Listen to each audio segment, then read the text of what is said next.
प्रिय छात्र और छात्राओं, ढेर सारा स्नेह। मैं कौशलेन तिवारी, असिस्टेंट प्रोफेसर, शिक्षा शास्त्र विभाग, डीवीएस कॉलेज कानपुर। आज के व्याख्यान का टॉपिक है बुद्धि के सिद्धांत। बुद्धि के सिद्धांत। बुद्धि के सिद्धांत से अभिप्राय है बुद्धि की प्रकृति और संरचना को जानना समझना। जैसा कि पिछले व्याख्यान में बुद्धि के स्वरूप के अंतर्गत हमने ढेर सारी परिभाषाओं और बुद्धि की विशेषताओं को देखा, उनसे पता चला कि बुद्धि का संप्रत्यय बहुत ही व्यापक, जटिल और महत्वपूर्ण है। बुद्धि का संप्रत्यय जटिल और व्यापक इसलिए है कि बुद्धि को ढेर सारी मानसिक योग्यताओं का समूह माना जाता है। मल्टी डायमेंशनल, ढेर सारी विमाएं, ढेर सारी मानसिक योग्यताओं का समूह। इस जटिलता के कारण इतनी परिभाषाओं के बावजूद बुद्धि का संप्रत्यय आज तक निश्चित आकार नहीं ले सका। इसी कड़ी के अंतर्गत आज हम लोग बुद्धि के सिद्धांतों की चर्चा करेंगे। बुद्धि के सिद्धांतों के द्वारा भी हम लोग बुद्धि की प्रकृति और बुद्धि की संरचना को जानने का प्रयास करेंगे। बुद्धि की प्रकृति और संरचना को जानने के लिए जितने भी सिद्धांत दिए गए हैं उनको दो भागों में विभाजित किया जा सकता है, दो वर्गों में बांटा जा सकता है। नंबर 1 या पहला वर्ग कारकी सिद्धांत, कारक सिद्धांत, फैक्टर थ्योरीज। और दूसरा है, द्वितीय वर्ग है प्रक्रिया उन्मुखी सिद्धांत। आओ पहले हम लोग चर्चा करते हैं कारकी सिद्धांत पर। ये जितने भी कारक सिद्धांत हैं उनका मुख्य उद्देश्य है बुद्धि के कारकों या खंडों या तत्वों की प्रकृति और संरचना और कार्य को जानना। अगर बुद्धि के कारकों या खंडों की संरचना प्रकृति को हम समझ लेंगे तो बुद्धि के स्वरूप को, बुद्धि की प्रकृति को भी समझना आसान होगा। इन कारकी सिद्धांतों के अंतर्गत यह माना जाता है कि बुद्धि या तो एक कारक या एक से अधिक कारकों से मिलकर बनी है। वैसे तो कई कारकी सिद्धांत दिए गए, लेकिन हम लोग बीए 5th सेमेस्टर के अंतर्गत इस टॉपिक को पढ़ रहे हैं, तो 5th सेमेस्टर की दृष्टि से हम लोग 6 प्रमुख कारकी सिद्धांतों का अध्ययन करेंगे। ये 6 कारकी सिद्धांत हैं। नंबर 1 एक कारक सिद्धांत, नंबर 2 द्विकारक सिद्धांत, नंबर 3 बहुकारक सिद्धांत, नंबर 4 समूह कारक सिद्धांत, नंबर 5 बुद्धि की संरचना का सिद्धांत या बुद्धि का त्रिविमीय मॉडल, 3 डायमेंशनल मॉडल, नंबर 6 बहुबुद्धि संरचना सिद्धांत, बहुबुद्धि सिद्धांत। पहला सिद्धांत है एक कारक सिद्धांत। एक कारक सिद्धांत बुद्धि का अत्यंत प्राचीन सिद्धांत है। आधुनिक काल में इसका समर्थन बिने, टर्मन और स्टर्न जैसे शिक्षा मनोवैज्ञानिकों ने किया। बुद्धि का एक कारक सिद्धांत यह मानता है कि बुद्धि एक अविभाज्य इकाई है, एक अविभाज्य खंड है, एक अविभाज्य अवयव है। बुद्धि में केवल एक अवयव है जो कि अविभाज्य है, और यही अवयव समस्त मानसिक क्रियाओं को नियंत्रित, संचालित व निर्देशित करता है। इस एक अवयव को सामान्य बुद्धि, सामान्य योग्यता की संज्ञा दी गई है। इसके बाद आता है द्वैकारक सिद्धांत। द्वैकारक सिद्धांत के प्रतिपादक हैं स्पीयरमैन। स्पीयरमैन के अनुसार बुद्धि का द्वैकारक सिद्धांत यह मानता है कि बुद्धि दो कारकों या दो खंडों या दो अवयवों से मिलकर बनी है। ये दो खंड हैं, नंबर 1 सामान्य योग्यता कारक या जी कारक, जनरल एबिलिटी फैक्टर। नंबर 2 विशिष्ट योग्यता कारक या एस फैक्टर। इन दोनों कारकों में सामान्य योग्यता कारक पर अधिक सामान्य योग्यता कारक को अधिक महत्वपूर्ण बताया स्पीयरमैन ने। इसको वास्तविक मानसिक शक्ति कहा, एक जन्मजात योग्यता है। स्पीयरमैन कहते हैं कि जितने भी दैनिक जीवन के सामान्य कार्य हैं, उन सभी के लिए सामान्य जी कारक की आवश्यकता है। अब आते हैं एस कारक, विशिष्ट योग्यता कारक पर।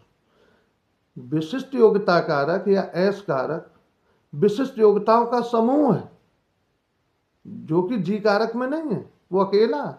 यह विशिष्ट योग्यताओं का समूह है और विभिन्न विशिष्ट कार्यों को करने में इन विशिष्ट योग्यताओं की आवश्यकता पड़ती है। स्पीयरमैन कहते हैं कि दोनों कारक, जी कारक और एस कारक अर्जित योग्यता है। जहां जी कारक जन्मजात, जन्म से आती है, वहीं एस कारक अर्जित, प्राप्त करनी पड़ती है व्यक्ति को। स्पीयरमैन कहते हैं दोनों कारक मिलकर किसी कार्य को संपादित करने में अहम भूमिका निभाते हैं।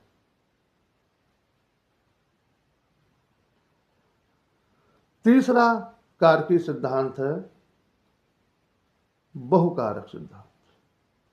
बहुकारक सिद्धांत के प्रतिपादक हैं थॉर्नडाइक। थॉर्नडाइक कहते हैं कि बुद्धि असंख्य स्वतंत्र कारकों से मिलकर बनी है। बहु माने बहुत से परस्पर स्वतंत्र कारकों से, खंडों से, अवयवों से मिलकर बनी है। असंख्य या बहु का मतलब संख्या नहीं, ढेर सारे।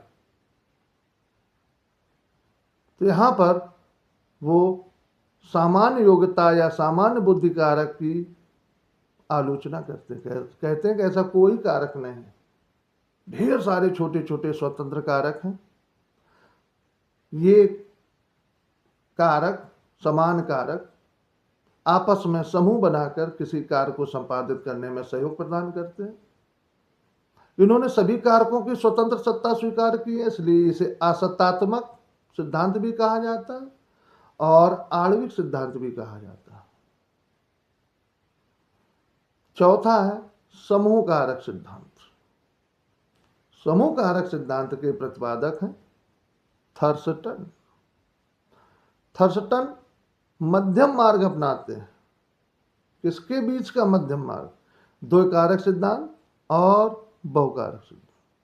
ये कहते हैं बुद्धि ना दो कारकों से मिलकर बनी है और न बहुत से असंख्य कारकों से मिलकर बनी है, बल्कि 7 प्राथमिक कारकों से मिलकर बनी है। आप देखते हैं प्राथमिक कारक क्या है।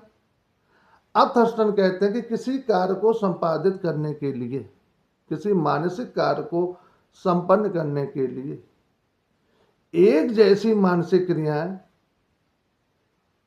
मिलकर एकत्रित होकर एक समूह बना लेती हैं, जिनमें एक उभयनिष्ठ कारक होता है, जिसे वो प्राथमिक या समूह कारक कहते हैं। तो ये हुआ प्राथमिक कारक का विश्लेषण। अब ये कहते हैं कि ऐसे 7 प्राथमिक या 7 समूह कारक हैं जिनसे मिलकर बुद्धि का निर्माण होता है। इन 7 प्राथमिक कारकों को इन्होंने 7 प्राथमिक मानसिक योग्यताओं की संख्या दी।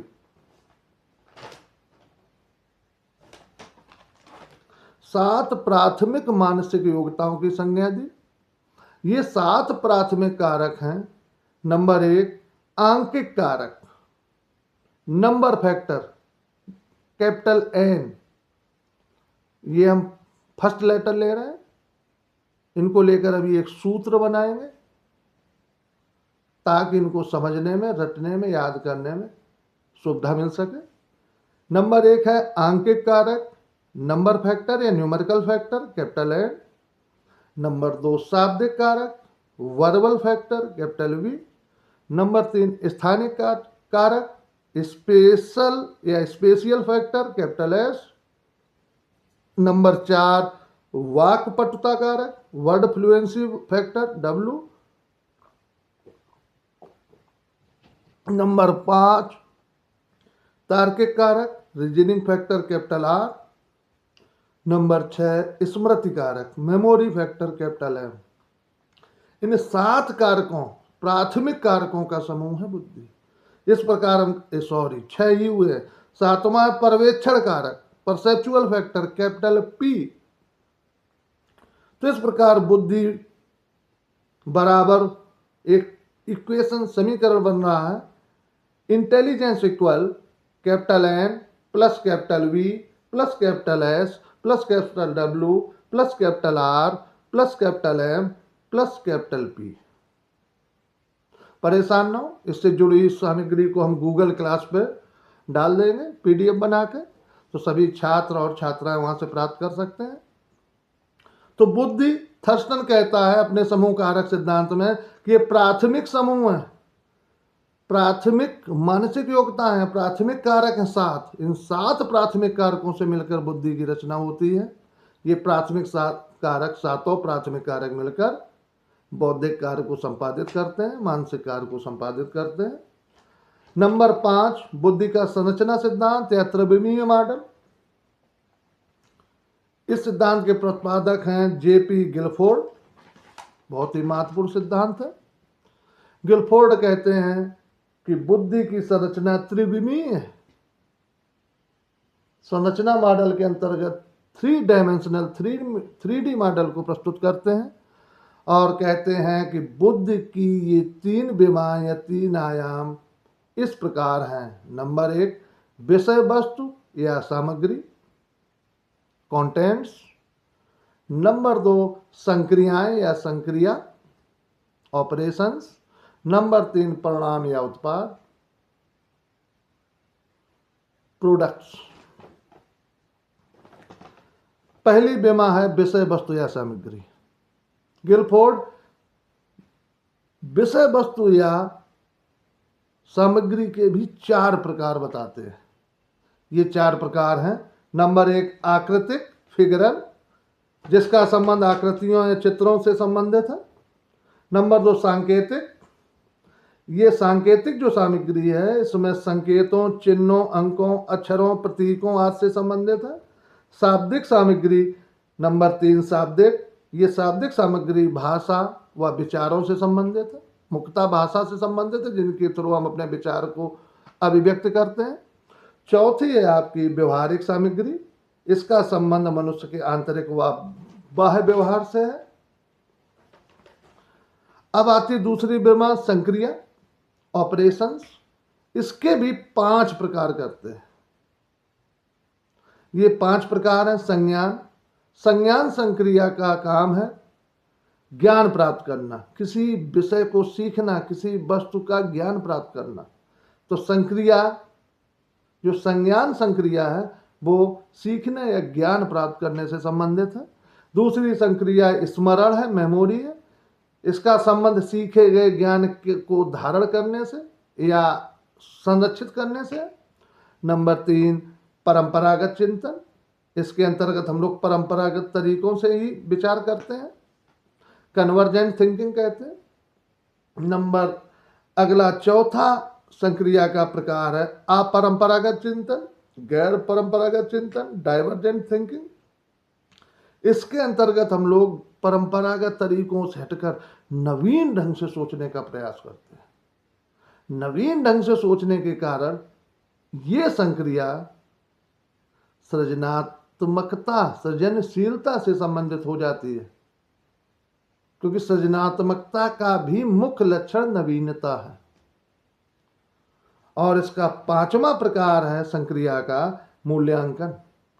ये मूल्यांकन संक्रिया के द्वारा हम लोग निष्कर्ष या निर्णय निकालने तक पहुंचते हैं, या उल्टा कहें निष्कर्ष या निर्णय प्राप्त करने से जुड़ी हुई है मूल्यांकन नामक संक्रिया।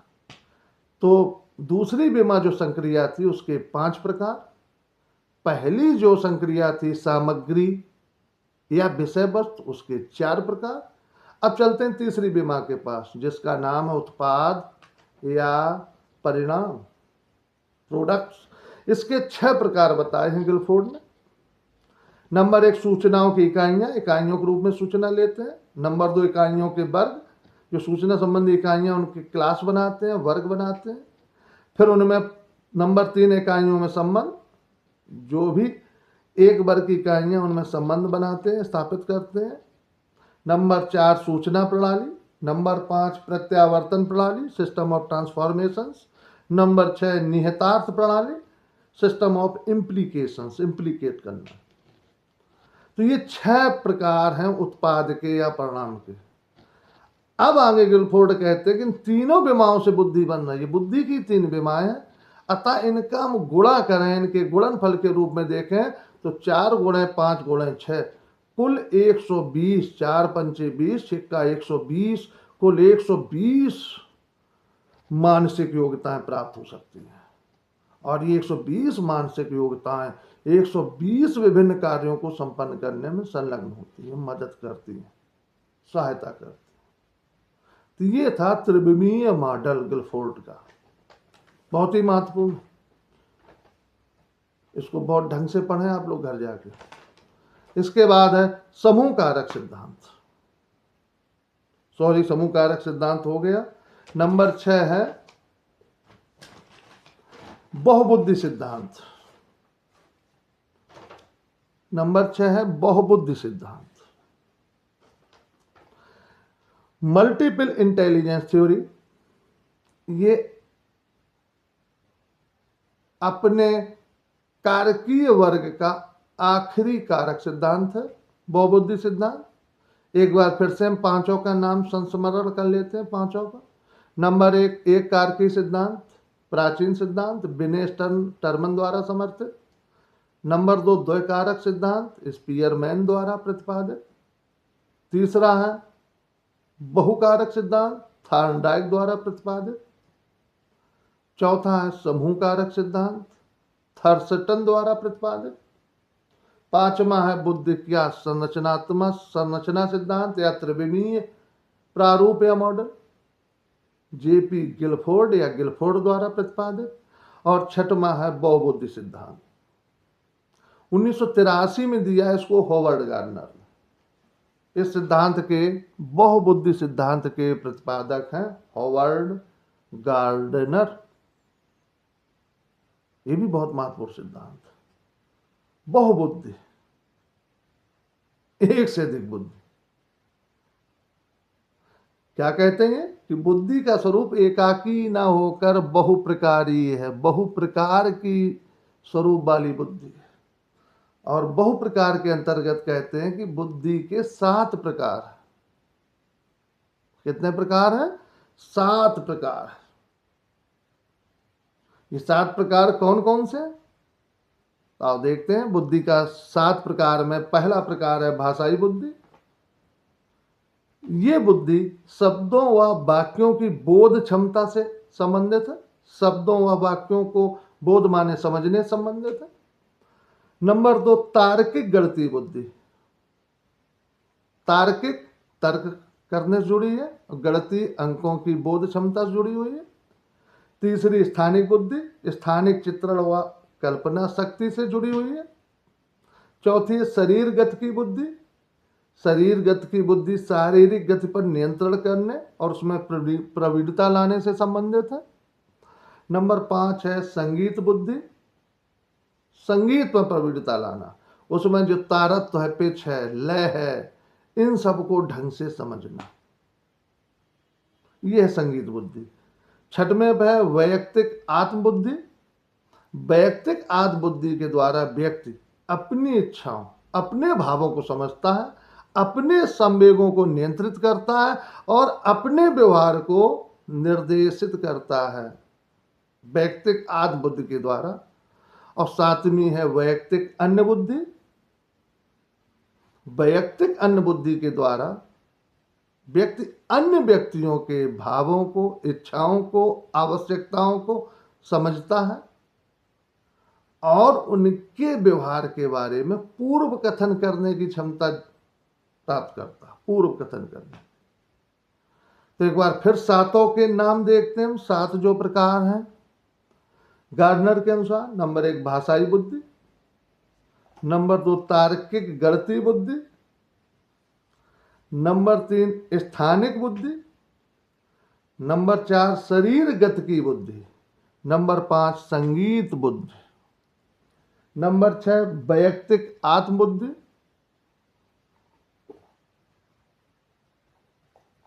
नंबर 7 वैयक्तिक अन्य बुद्धि। तो 7 प्रकार की बुद्धि बताई है, या यूं कह लें एक ही बुद्धि के भीतर ये 7 प्रकार होते हैं।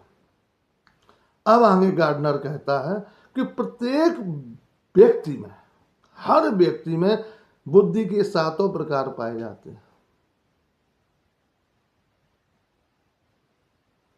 तो 7 प्रकार पाए जाते हैं, तो 7 क्षेत्र में व्यक्ति को समान रूप से मेधावी होना चाहिए, निपुण होना चाहिए, पारंगत होना चाहिए। तो ये कहता है कि नहीं, वंशानुक्रम जो अपने माता पिता और उनके ऊपर के पूर्वजों से जो हम जीन्स, जेनेटिक लक्षण प्राप्त करते हैं, वंशानुक्रम या वातावरण, इन मानसिक क्षमताओं, बुद्धि नामक मानसिक क्षमता के विकास के लिए जो वातावरण, इन्वायरमेंट, पर्यावरण की आवश्यकता है, अलग अलग जगह अलग अलग घर का वातावरण, समाज का वातावरण, जिस विद्यालय में गए वो वाला वातावरण, या दोस्तों का संगति वाला वातावरण। तो कह रहा है गार्डनर कि वंशानुक्रम या वातावरण, या दोनों के कारण प्रत्येक व्यक्ति में 7 प्रकार समान रूप से विकसित नहीं होते हैं बुद्धि के। किसी में कोई एक प्रकार, या किसी में एक से अधिक 2 प्रकार, या किसी में 3 प्रकार विकसित हो जाते हैं। और बुद्धि के जो प्रकार विकसित होते हैं उसी हिसाब से व्यक्ति का आउटपुट दिखाई पड़ता है व्यक्तित्व में। अगर किसी में संगीत बुद्धि का आधिक्य है तो व्यक्ति संगीत के क्षेत्र में तानसेन बनेगा, और किसी में अगर तार्किक गणितीय प्रकार अधिक विकसित है तो गणित के क्षेत्र में बढ़िया बीटेक करके, जहां गणित की प्रधानता, बढ़िया इंजीनियर बनेगा, बढ़िया गणित का गणनाकार बनेगा। इसी प्रकार स्थानिक बुद्धि है तो बढ़िया चित्रकार बनेगा। तो समझ में आ रहा है, गार्डनर कहता है कि वंश 7 प्रकार रहते हैं, लेकिन 7 का विकास नहीं समान रूप से होता। क्यों? वंशानुक्रम के कारण और वातावरण के कारण, या दोनों की अंतःक्रिया के विकास के कारण। गार्डनर का सिद्धांत बहुत महत्वपूर्ण है। समझ में आया? 7 बुद्धि, 7 प्रकार की बुद्धि, बुद्धि के 7 प्रकार एक हर व्यक्ति में पाए जाते हैं, लेकिन उनका विकास किसी एक प्रकार का, एक से अधिक प्रकार का विकास निर्भर करता है वंशानुक्रम, वातावरण या दोनों की अंतःक्रिया पर। 7 का सभी नहीं विकास होता, ना सभी एक जैसे हो जाएंगे। आगे चलते हैं। एक बार फिर कारक सिद्धांत हम लोगों ने पढ़ लिए। कारक सिद्धांत कितने? 6 हैं, जो क्या मानते हैं? बुद्धि में एक खंड या एक कारक या एक से अधिक कारक या खंड। अगर उन सभी खंडों को हम समझ लें तो बुद्धि के स्वरूप को, बुद्धि की संरचना को, बुद्धि की प्रकृति को हम बेहतर तरीके से समझ सकते हैं। तो ये कारकी सिद्धांत कौन कौन से थे? एक कारक सिद्धांत, द्वि कारक सिद्धांत, बहुकारक सिद्धांत, समूह कारक सिद्धांत, बुद्धि की संरचना है त्रिविमीय सिद्धांत कहलाए, मॉडल कहलाए, और बहुबुद्धि सिद्धांत। एक कारक सिद्धांत प्राचीन विनय स्टर्न टर्मन द्वारा समर्थित। एक कारक बुद्धि एक खंड, द्वि कारक दो खंडों से बनी है, प्रतिपादक स्पीयरमैन,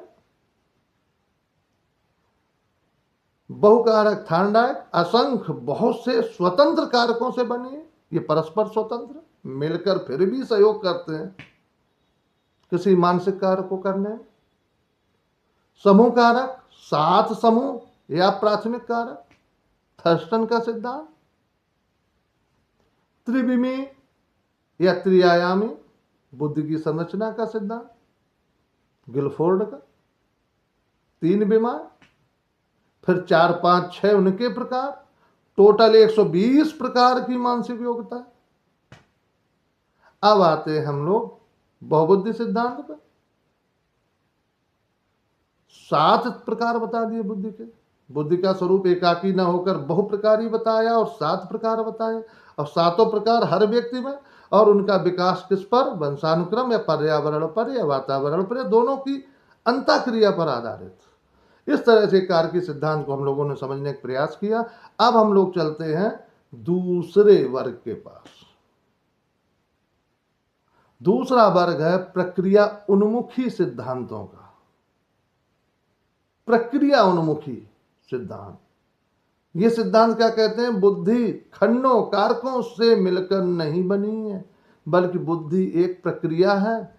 बुद्धि को बौद्धिक विकास की प्रक्रिया बताया। प्रोसेस है।